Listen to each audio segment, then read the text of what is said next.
কথায় কথায় রাজনীতিবিদদেরকে দোষারোপ করা, কথায় কথায় রাজনীতিকে দোষারোপ করা, এটি আমাদের একটি রোগে পরিণত হয়েছে। আমরা গত 16 বছর বাংলাদেশে কি দেখলাম? আমরা দেখতে পেলাম সাংবাদিকতার নামে অপরাধীদের প্রাধান্য। প্রধানমন্ত্রী হিসাবে আমি যে বিষয়টি অবতারণা করতে চাচ্ছি সেটি হচ্ছে রাজনৈতিক পরিবেশ নয়, বড় ব্যবসায়ী গোষ্ঠীগুলোর একচেটিয়া নিয়ন্ত্রণের কারণেই গণমাধ্যমের স্বাধীনতা ব্যাহত হয় বা অন্তরায়। এটি বলা দরকার রাজনৈতিক পরিবেশ আসলে কি। কেননা রাজনৈতিক পরিবেশ হচ্ছে যেই পরিবেশ সমাজের অন্যান্য ডিপার্টমেন্টগুলোকে বা সোসাইটিকে নিয়ন্ত্রণ করে বা প্রভাবিত করে। মানে ক্ষমতায় যদি একটা টোটালিটেরিয়ান গভর্নমেন্ট থাকে, তারা এক ধরনের রাজনৈতিক পরিবেশ নিশ্চিত করে, গণতান্ত্রিকভাবে নির্বাচিত সরকার একভাবে রাজনৈতিক পরিবেশ নিশ্চিত করে, এমনকি বর্তমানে আমাদের দেশে যে অন্তর্বর্তী সরকার তারাও একটা রাজনৈতিক পরিবেশ নিশ্চিত করে। আমাদের আগে বুঝতে হবে যে রাজনৈতিক পরিবেশ বলতে আমরা কি মিন করছি। আরেকটা জিনিস হচ্ছে বড় ব্যবসায়ী গ্রুপ কারা। এটি হচ্ছে যে যারা, আপনারা একটা জিনিস খেয়াল করবেন যে কে ভর্তুকি দিয়ে মিডিয়া চালাতে পারে। যারা বাংলাদেশে বড় ব্যবসায়ী গ্রুপ, আমরা বাংলাদেশকে উদাহরণ হিসাবে বলবো যাতে করে রেফারেন্স টানতে আমাদের সুবিধা হয়। কারা ভর্তুকি দিয়ে মিডিয়া চালায়, যাদের ব্যাপারে অভিযোগ রয়েছে নদী দখল খাল দখলের, তারা কি করে ভর্তুকি দিয়ে মিডিয়া চালায় এবং কেন? এই প্রশ্নের উত্তর যদি আমরা খুঁজতে চাই তাহলে কিন্তু আমরা দেখতে পাবো তারা কোন উদ্দেশ্যে মিডিয়া চালায়। আর 3 হচ্ছে গণমাধ্যমের স্বাধীনতা কি। এখন গণমাধ্যমের স্বাধীনতা হচ্ছে মানুষের পক্ষে কথা বলার স্বাধীনতা, মানুষের ইস্যু নিয়ে কথা বলার স্বাধীনতা, যেখানে আপনার কোনো ব্যবসায়িক স্বার্থ থাকবে না এবং রাজনৈতিক অভিলাষ থাকবে না। এখন এই যদি হয় আমাদের আজকের আলোচনার বিষয়, আমরা প্রথমে জানতে চাই যে সাংবাদিকতা আসলে কি। সাংবাদিকতা বা গণমাধ্যমের মূল চরিত্রই হচ্ছে ক্ষমতাকে প্রশ্ন করা, রাজনৈতিক ক্ষমতাকে, সরকারের ক্ষমতাকে এবং সমাজের প্রভাব প্রতিপত্তি আছে এমন ক্ষমতাকে প্রশ্ন করা। সাংবাদিকতা এবং গণমাধ্যমের এই একটি কাজ, আর যত কাজ আমরা দেখি সেগুলো অক্সিলারি, সেগুলো না থাকলেও চলবে। কাজেই আমরা দেখতে চাই যে প্রশ্ন করার ক্ষমতাকে কারা রহিত করেন। এখন দেখুন, আমরা দেখতে পাই যারা সাংবাদিকতার সাবজেক্ট তারা যদি সংবাদপত্রের মালিক হন তাহলে উনি প্রশ্নটা করবেন কি করে, এবং যারা সংবাদপত্রের সাবজেক্ট তারা যদি নিয়ন্ত্রণ করেন তার এডিটোরিয়াল টোনালিটি, তাহলে উনি প্রশ্ন করবেন কি করে। এখন বড় আমার খুব সুবিধা হয়েছে, আমাদের বিরোধী দলীয় নেতা একজন ব্যবসায়ী, তাতে উনি নিশ্চয়ই ভালো বুঝতে পারবেন যে ব্যবসায়ীরা গণমাধ্যম নিয়ন্ত্রণ করলে আমাদের ক্ষতিটি কোথায়।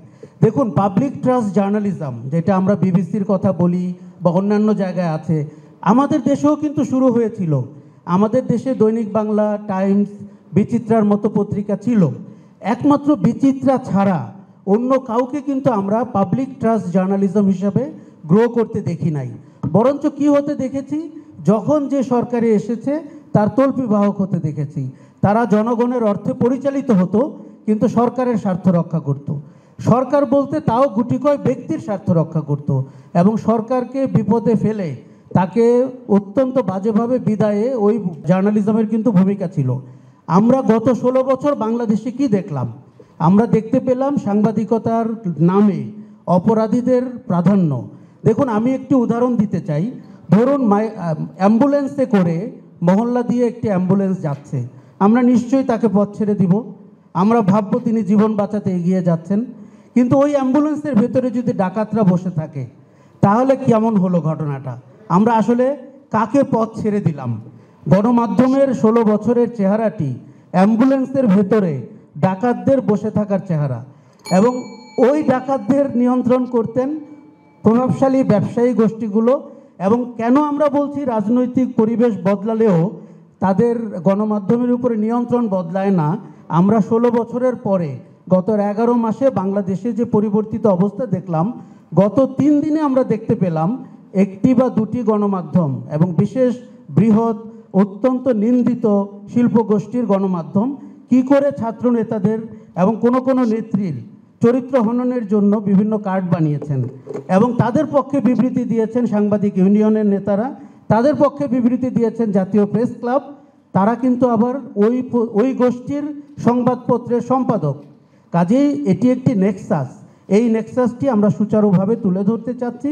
আমরা জানি বারবার রাজনীতিবিদদের দোষারোপ করা হয়, রাজনীতিবিদরা জনগণের কাছে যান, মানুষের ভালো মন্দ বোঝেন, তারা ভুল করেন না, এটি আমরা বলছি না, কিন্তু যেই গোষ্ঠীটি গণমাধ্যমের স্বাধীনতা হরণ করে তাকে যেন আমরা চিহ্নিত করতে পারি এবং ভবিষ্যৎ বাংলাদেশের গণতন্ত্র বিনির্মাণে গণমাধ্যমকে যেন আমরা সোচ্চারভাবে দেখতে পাই। আপনাদের কি মনে আছে উনি কি বলেছিলেন? উনি বলেছিলেন রাজনীতি নষ্ট হয়ে গেছে। এটি কি রাজনীতি নষ্ট হয়েছে, না বাবু সুরঞ্জিত সেনগুপ্ত নষ্ট হয়েছেন? রাজনীতিকে দোষারোপ করা খুব সহজ এবং খুব ক্লোজ টার্গেট। আমি বলছি না রাজনীতি ধোয়া তুলসী পাতা, রাজনীতির প্রোগ্রেসিভ লোক আমরা চাই না, কিন্তু কোথায় কোথায় রাজনীতিবিদদেরকে দোষারোপ করা, কোথায় কোথায় রাজনীতিকে দোষারোপ করা, এটি আমাদের একটি রোগে পরিণত হয়েছে, কারো কারো ব্যবসায় পরিণত হয়েছে। আমাদের এই জিনিসটা নজর রাখতে হবে। বিরোধী দলীয় নেতা বলছিলেন যে রাজনীতি ব্যবসাকে চালান। আমরা 4 দশক আগে সংসদে দেখেছিলাম আইন প্রণেতা কারা হয়েছিলেন, আর বিগত 3টি অনির্বাচিত সংসদে আইন প্রণেতা কারা হয়েছিলেন। ব্যবসায়ীরা 80% আইন প্রণেতা হয়েছিলেন, তারা আইন প্রণয়ন করেছেন, তারা নিজেদের পক্ষে আইন করেছেন, তারা ব্যাংকের লাইসেন্স কিভাবে হবে, টিভির লাইসেন্স কিভাবে হবে ঠিক করেছেন এবং তারাই এর জন্য দায়ী। তোফাজ্জল হোসেন মানিক মিয়ার নাম উনি বলেছেন, উনি ভুলে গেছেন তোফাজ্জল হোসেন মানিক মিয়ার নতুন নাম মোজাম্মেল বাবু। গণভবনে আমরা মোজাম্মেল বাবু, নাইমুল ইসলাম খান, নঈম নিজাম, শ্যামল দত্ত বলে কিছু অদ্ভুত লোককে সাংবাদিক পরিচয়ে প্রতারণা করতে দেখেছি।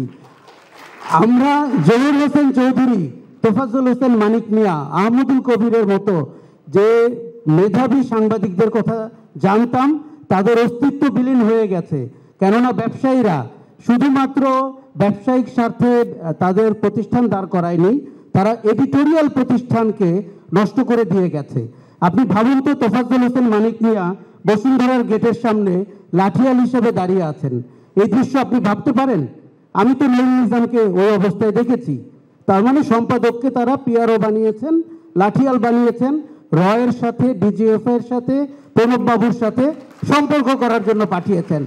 আমরা কি একাডেমিক বিতর্ক করব নাকি রিয়ালিটির বিতর্ক করব? আমাদের মিডিয়ার খুব ভালো উদাহরণের নাম প্রথম আলো এবং ডেইলি স্টার। তাদের ভেতরে কি, তাদের মধ্যে গত 2 বছরে ট্রান্সকম গ্রুপ নিয়ে কোনো রিপোর্ট দেখেছেন? ট্রান্সকম গ্রুপের পরিবারের ভিতরে বিরোধ নিয়ে রিপোর্ট দেখেছেন? কোন রাজনীতিবিদ তাতে বাধা দিয়েছেন? কোনো রাজনীতিবিদ তাতে বাধা দেন নাই। আমার ধারণা রাজনীতির লোকরাও জানতে চান ট্রান্সকম গ্রুপে কি ঘটেছে। লতিফুর রহমানকে আমরা সম্মান করি, কিন্তু আমরা জানতে চেয়েছিলাম প্রথম আলো ন্যায়নিষ্ঠভাবে পাঠকদের কাছে জবাবদিহিমূলক সংবাদপত্র দাঁড় করাতে পারে কিনা। এটি একটি ভালো উদাহরণ, ট্রান্সকম গ্রুপ এবং প্রথম আলো এবং ডেইলি স্টার। কিন্তু উদাহরণটি টানছি যাতে করে বসুন্ধরা এবং অন্যান্য নাম যা বাজারে আসলো তাদের অপকীর্তিটা আমরা বুঝতে পারি।